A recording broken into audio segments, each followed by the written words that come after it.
Bismillahirrahmanirrahim. Alhamdulillah wassalatu wassalamu ala Rasulillah wa ala alihi wa ashabihi wa man wala, amma ba'd.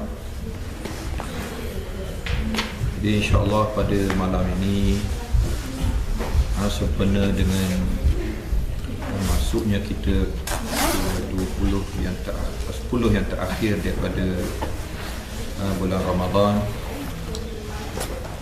selepas selesainya 20 pertama daripada Ramadan, maka sebagaimana yang kita tahu, dia adalah hari-hari kemuncak kepada Ramadan, yang menjadi sunnah Nabi kita SAW, yang dikenali sejak daripada baginda mengenali Ramadan, menunjukkan kesungguhan yang luar biasa, sebagaimana yang diceritakan oleh Aisyah radhiyallahu anha, kana Rasulullah sallallahu alaihi wasallam idza dakhala al-ashra shadda mi'zarahu wa ayqadha ahlahu wa qama laylahu kullahu. Maksudnya Rasulullah sallallahu alaihi wasallam apabila masuknya 10 terakhir Ramadan, maka mulalah baginda mengikat kainnya. Mengikat kainnya ada dua makna lah. Yang pertamanya iaitulah kesungguhan sebenarnya. Kesungguhan macam kita lah nak apa ni, bila nak merdeka tu ikat kain kemas sikit lah, dengan makna ijtihadah, dengan makna dia bersungguh. Luar biasa nampak dia. Ramadan memang dia luar biasa dah kesungguhannya, tapi masuk 10 ni orang nampak dia lain kesungguhan. Ataupun dengan makna kedua, iaitulah dia tidak sentuh lagi lah isteri dia, dan juga dia mula membangunkan ataupun menggerak keluarganya, isterinya dan juga orang yang tidur rumah dia lah. Ibn Abbas pun cerita dia pun kena kejut kan. Dan juga baginda mula menghidupkan seluruh malamnya. Kalau malam-malam yang lain, baginda menghidup sebahagiannya lah, tidur sebahagiannya. Tetapi malam-malam yang terakhir ini baginda menghidupkan keseluruhan malamnya. Jadi yang kita tahunya iaitulah pada malam 10 inilah pencarian kepada satu malam yang dipanggil Lailatul Qadar, arja layali, hari malam-malam yang lebih diharapkan.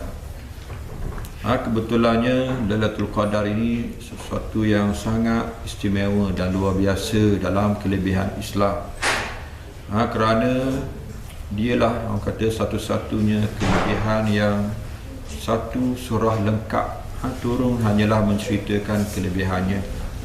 Maka dia orang panggil Fadilatul Quran, adalah fadilat yang dicatatkan sendiri oleh Al-Quran.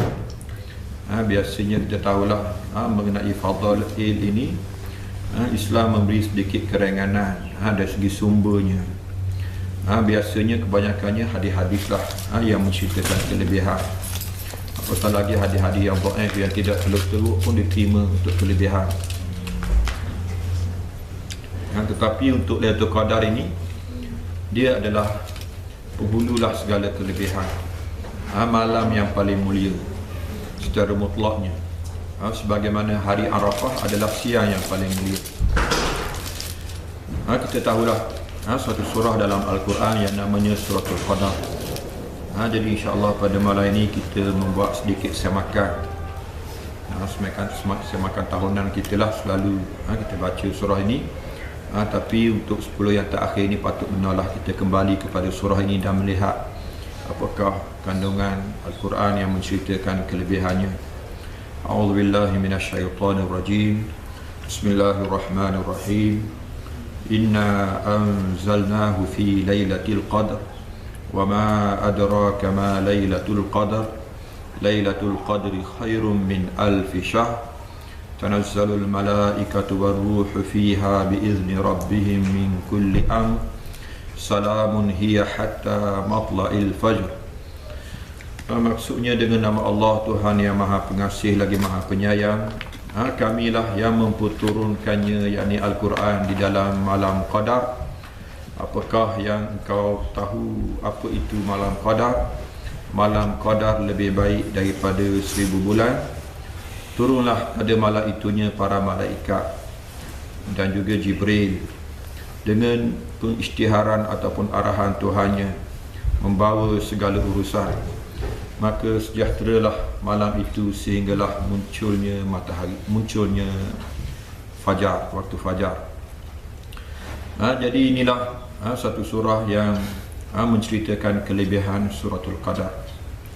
Di mana untuk melihat kelebihan malam Qadar ini sebenarnya sebagaimana ada ahli tafsir lah, iaitulah dari segi susunannya sendiri. Di mana suratul Qadar ini dia duduk di antara suratul Alaq dengan suratul Bayyinah. Kita sebut baru ni bagaimana susunan Al-Quran ini satu susunan yang ditentukan, tauqif. Maka dia ada makna. Antara maknanya iaitulah kedudukan di antara surah dengan surah, surah sebelumnya dan surah selepasnya. Di mana suratul Qadar ini disusun selepas suratul Alaq. Suratul Alaq iaitulah surah ataupun 5 ayat pertamanya adalah ayat-ayat yang pertama yang diturunkan kepada Nabi SAW. Jadi inilah yang kita sebut bahawa bagaimana 10 yang terakhir bulan Ramadan ini, yang di mana ibadat terbesarnya iaitulah i'tikaf. Dia adalah ulang tahun lah orang kata, ataupun ulang ingatan kepada peristiwa wahyu pertama yang diturunkan kepada Nabi kita SAW.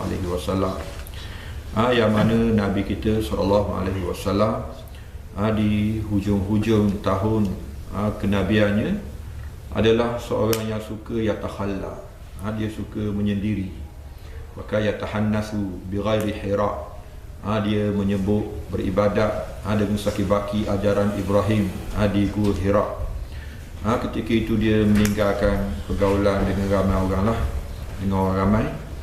Maka rupa-rupanya peristiwa itulah yang menjadi ingatan kita sepanjang tahun lah.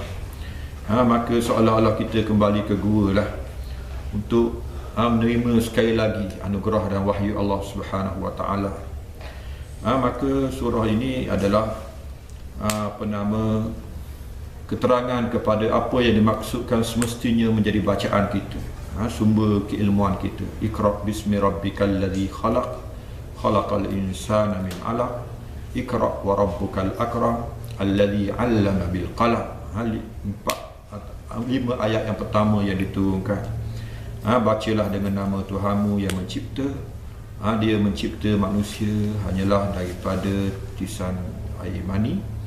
Dialah, maka bacalah, dan Tuhanmu wahai Muhammad, dia amat pemurah, yang mengajar manusia dengan pen, dan dia mengajar manusia apa yang tidak diketahuinya. Di mana inilah sumber ilmu, sumber pengetahuan manusia.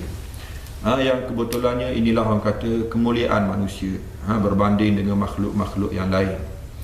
Iaitulah apabila dia keluar daripada perut ibunya, dia mempunyai persiapan yang cukup untuk mendapat ilmu. Walladzi akhrajakum min butuni ummahatikum la ta'lamuna syai'a wa ja'ala lakumus sam'a wal absara wal af'idah qalilan ma tashkurun. Maknanya dialah yang mengeluarkan kamu daripada perut ibu kamu dalam keadaan tidak ada ilmu pengetahuan sedikit pun. Tiba-tiba dia jadikan untuk kamu pendengaran, penglihatan dan mata hati, tetapi jarang sekali kamu tahu mensyukurinya. Bersyukur dengan nikmat persiapan ilmu ini, pendengaran, penglihatan dan juga akal fikiran ini. Inilah orang kata iaitulah apabila kita menerima Al-Quran, membaca Al-Quran dan menerimanya sebagai ilmu daripada Allah Subhanahu Wa Taala. Jadi ini pun sebahagian, dan sebenarnya itulah makna fitrahnya manusia. Manusia kembali kepada fitrah. Ramadan secara keseluruhannya, malam-malam, puasa di siang harinya, semuanya adalah orang kata menjana manusia ke arah kembali kepada semula jadi manusia. Iaitulah manusia yang berilmu, yang bersiap untuk menerima keilmuan yang betul, dan hadiah daripada Allah lah, anugerah lah daripadanya apabila setelah mana disempurnakan ciptaan kita, dilengkapkan lagi dengan penurunan wahyu daripada Allah Subhanahu Wa Taala. Maka ini maksud sebenar daripada Ramadan lah, dan maksud sebenar daripada Lailatul Qadar. Dia sebenarnya adalah supaya kita menghargai kisah penurunan Al-Quran. Maka dia menjadi yang kata ingatan tahunan kita kepada peristiwa pertama turunnya wahyu kepada Nabi SAW. Maka kisah turun wahyu ini seolah-olah dia adalah, orang kata seolah-olah itulah hujan setelah lama kemarau kontan. Maka itulah hujan rahmat. Lama dah kontannya, tanah Arab kontan, Parsi, Rom, Mesir, mana-mana tamadun-tamadun dunia pun mereka seolah-olah hilang kunci air. Maka Allah Subhanahu Wa Taala akhirnya menurunkan hujannya, iaitulah hujan wahyu yang namanya. Maka inilah rahmat Allah Subhanahu Wa Taala. Ataupun boleh juga dikatakan bahawa itulah manusia telah lama dalam kegelapan, sebagaimana yang dibayangkan dalam mimpi Nabi SAW ketika duduk di Gua Hira. Selalu Nabi kita SAW melihat dalam tidurnya seolah-olah fajar kekuningan. Dia melihat sentiasa hari-hari malam-malam yang terakhir sebelum turun wahyu. Maka dia bayangan kepada munculnya fajar setelah lama manusia dalam kegelapan. Maka ini maksud sebenar Lailatul Qadar lah. Dia maksud sebenar daripada Lailatul Qadar, iaitulah benar-benar merayakan, meraihkan dan juga merasai anugerah Allah Subhanahu Wa Taala dengan turunnya Al-Quran. Jadi sekadar itulah untuk bahagian pertama kita melihat rahsia sebenar di sebalik peristiwa Lailatul Qadar ini. Sallallahu alaihi wasallam Muhammad wa ala alihi wa ashabihi wa sallama tasliman katsira walhamdulillahirabbil alamin.